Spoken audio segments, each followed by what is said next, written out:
right, ladies and gentlemen, welcome back to another episode on the Bodybuilding News Network. As always, I'm your host, Saunch. We're going to talk about the ARnold Classic today, 2 weeks out, give or take 2 weeks out from the 2022 ARnold Classic, Ohio, in March. I believe March 10th, if I am correct. And I wanted to go through an updated scorecard as I pull it up here. An updated scorecard of which athletes have announced that they cannot do the show for one reason or another. Not throwing any shade, just the athletes that have said that they are not going to be there, that have dropped out, and the athletes that I think are going to be in the top six. I'll give you a very rough outside the top six, but what I am thinking for the top six is what I'll share with you today. So if you guys are interested in a video like that, make sure you stay tuned. If not, I'll see you in the next one. But let's go ahead and talk about the ARnold Classic. Now, we will quickly go through the lineup or the scorecard, or whatever you want to call it, from top to bottom in no particular order. We have a multi-time, I believe it's a 3-time ARnold Classic champ, William Bonak. We have Rafael Brandao, which is a ARnold Brazil champion. We have Max Charles, Brandon Curry, 1-time Mr. Olympia, and I believe the 2019 ARnold Classic Ohio champion. Samson Dowda, the first ever ARnold UK ARnold Classic champion. We have Nathan Diasha, Regan Grimes, Steve Kukla, Cedric McMillan, one or at least one or 2-time ARnold Classic Ohio champion. We have Fabio Giga Rezende. I should have read that one before I went through it. He won the amateur ARnold Classic last year, so that makes him qualified for this year's pro ARnold Classic. Love that. I think it's a really cool feature. So we'll see how well he's going to do at this show. We have Justin Rodriguez. We have Mo Siobhan, Brett Wilkins, and Akeem Williams. Now let's go ahead and go over the people that have announced. Words are hard. That they are not going to be doing the show. First off, Rafael Brandao. I believe he announced that he was having health issues. I'm not going to say the C word, but he had to drop out because of that issue. I know his coach. I know his coach Chris. Chris was talking about how he was joking with Dave Palumbo on the Dave Palumbo podcast, or RX Muscle, as it's called on YouTube, on the tubes. I believe it's on Spotify as well. But he was kind of joking there, just a little tongue-in-cheek joking around. But Rafael Brandao will not be competing. Next up, Nathan Diasha. I do not know the severity of his arm injury, but he did post a picture on Instagram that I briefly saw of him having a injury in the arm elbow area, so he will not be competing. And he also recently stepped away from Hostile Supplements. In a good manner, no shade there, and he went back to a company that he's worked before with, Yamamoto Nutrition, also the title sponsor of the Italy Pro, which is what he won. So I thought that was kind of good fit for him, as he's been there before. So we're happy for him. Mohammed Shaban, or Mo Shaban, he was having some health issues, and he decided to step away, do some recovery. He posted a picture. I'll put on the screen for you. He posted a picture recently showing kind of what he looks like still, and I like what I'm seeing. Something, if you remember from the 2021 competitive season, as Totoro says hi to us, was that I didn't like that his legs didn't have a lot of separation. And from what I've seen and what I've heard, that's something that happens a lot with people that are getting that new muscle, or building a lot of new muscle in their legs. And sometimes you don't get that separation, that definition that some of these senior, more veteran competitors and athletes have. I've also heard rumors, as I do it all in one breath. I've also heard from some competitors and some coaches that your training style, your training philosophy can change how your musculature can show through the skin. So I thought that was an interesting thought. So I'd love to hear your thoughts on that one.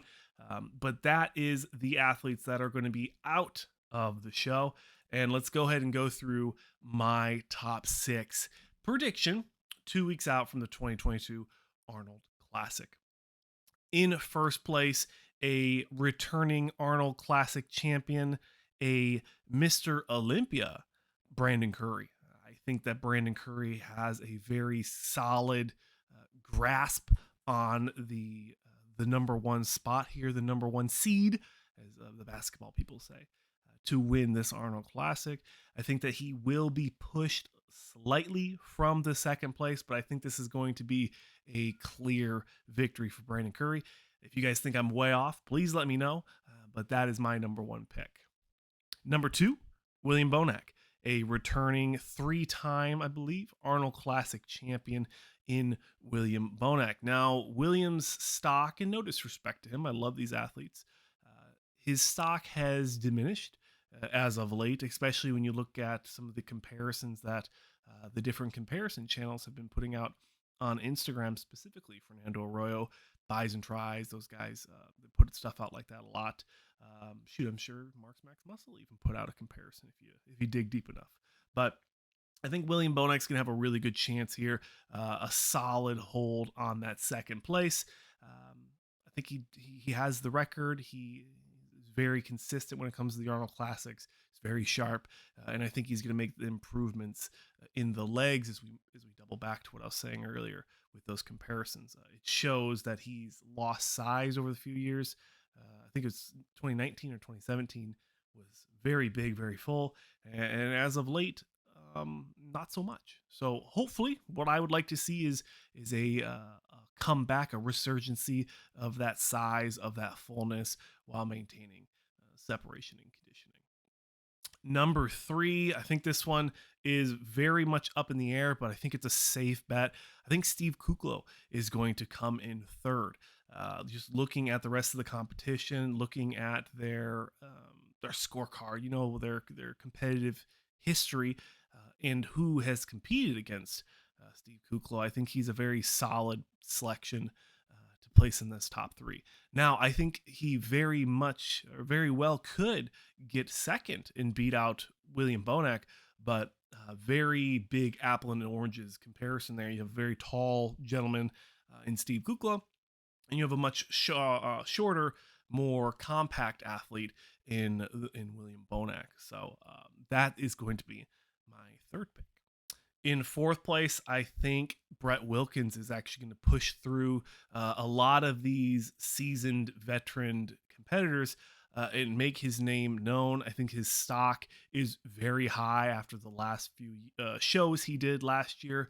Really big breakout season for him. And also, I believe his stock is very high on that social media side. And I feel like that does play a part in building hype towards the show. Now, sometimes the judges could give, two poos who has the most Instagram followers, but I think that it does play a part in the overarching schemes of bodybuilding. Now, in fifth place, I have Justin Rodriguez. He's been doing really well lately. Every show he hops into, he does well, especially when we talk about Chicago. Definitely New York Pro has been his show. Indy Pro has been his show. The last couple of years, he's done very well at those shows. So I will be interested to see how he lines up against some of the other competitors, but I think that he's going to fare well in this first call out, especially in the first call out. I don't think he'll fall outside of the top six. Now, Regan Grimes, I have Regan Grimes in sixth. His stock is high. He's kind of reinvented himself when we look at his competitive history. He's moved away from being kind of a tier 2, tier 3 pro show winner to a tier 1 competitor, in my thoughts, in my opinion. Now, with his new coach, Milos Sarchev? I said it right. Words are hard. With his new coach Milos, and then him coming in and winning the KO Squad Pro, the Egypt Pro, and then also doing well at the Romania. I think that his stock is very high from those that European Tour show, or it's not technically Europe for Egypt, but nevertheless, I think he's going to be doing very well at this show. I think he's going to be very comparable. He could really move up if you put him next to someone like Justin Rodriguez, or if you put someone like Steve Kukla next to Justin Rodriguez. I think that those would be good comparisons. I think we're going to see that. They're going to want to put those big, wide, structured fellas together to see how they compare. Now, that's my first call out. Now, there's a lot of people I didn't include. Samson Dowda, a more smaller, compact, aesthetic looking guy. I feel like he would have compared very well if we had more classic looking guys in here. If Rafael Brandeo wouldn't have dropped out, I think that would have, it could have shifted the look of the Arnold Classic this year. And then I also did not mention Cedric McMillan, another guy that has those classic lines. So historically, this scorecard, my lineup could be completely wrong, because Arnold and his affiliates usually go for a more classic, streamlined, small-waisted look. So someone like a Brandon Curry, someone like a Brett Wilkins could rise to the cream of the crop. Although Brandon Curry is probably going to win regardless. I also did not mention Akeem Williams. I put him and Cedric McMillan in my 2 wild card prediction pieces. Akeem, very inconsistent with his conditioning and what he brings to shows. I know at though I think it's the Puerto Rico Pro that they had in the Bahamas last year in 2021. He brought a very nice package, and then at the Olympia, not so much. So from the 2020 Olympia being high stock, I believe he placed, it was something ridiculous, like 4th place or something, placing very high, and then coming in, winning a pro show, and then we'll see. He didn't do so well at last year's Olympia.